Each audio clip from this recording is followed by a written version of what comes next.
તો મંદીનો સામનો કરી રહેલા ઉદ્યોગને જીવંત રાખવા આર્થિક પેકેજની માંગ સાથે આપનું સુરત કલેક્ટરને આવેદનપત્ર આપવામાં આવ્યું.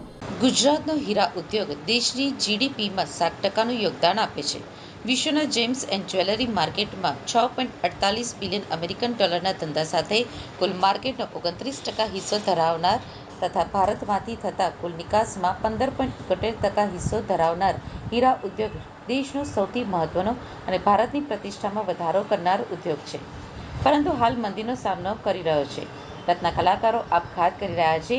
ત્યારે આ પરિસ્થિતિમાં આર્થિક પેકેજની માંગ સાથે કલેક્ટરને આવેદનપત્ર આપ દ્વારા આપીને વિવિધ માંગો કરવામાં આવી હતી.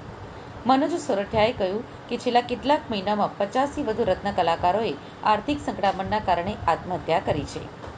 એક તરફ દેશમાં મોંઘવારીએ માઝા મૂકી છે, ઘર ચલાવવા મુશ્કેલ બન્યા છે. સરકારની નીતિઓ અને અહંકારી વલણના લીધે એક સામાન્ય મધ્યમ વર્ગ પોતાના બાળકોને ભણાવી શકે તેવી સ્થિતિમાં નથી રહ્યો.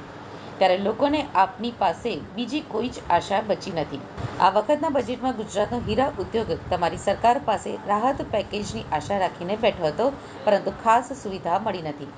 ગુજરાતના રત્ન કલાકારોને અને નાના વેપારીઓને દર મહિને 10,000ની સહાય રકમ આગામી 6 મહિના માટે આપવામાં આવે. રત્ન કલાકાર ઉપર સ્થાનિક મહાનગરપાલિકા દ્વારા લગાવવામાં આવતો વ્યવસાય વેરો નાબૂદ કરવામાં આવે. રત્ન કલાકાર કલ્યાણ આયોગની રચના કરીને કામદાર અધિકાર કાયદા પ્રમાણેના લાભો આપવામાં આવે તથા જરૂરી કૌશલ્ય વિકાસ કાર્યક્રમો ચલાવવામાં આવે. મારું નામ મનોજ સોરઠિયા છે. આમ આદમી પાર્ટી આજે સુરત કલેક્ટર ઓફિસ પ્રધાનમંત્રીશ્રીને એક આવેદનપત્ર પાઠવવા માટે પહોંચ્યા છે. છેલ્લા 2 વર્ષથી ગુજરાતના હીરા ઉદ્યોગની ખૂબ ભયંકર અને ખરાબ પરિસ્થિતિ છે. આ પરિસ્થિતિની અંદર છેલ્લા 1 મહિનાની અંદર કમસે કમ 50થી વધારે રત્ન કલાકારો અને નાના વેપારીઓએ આર્થિક સંકળામણમાં આત્મહત્યા કરી છે.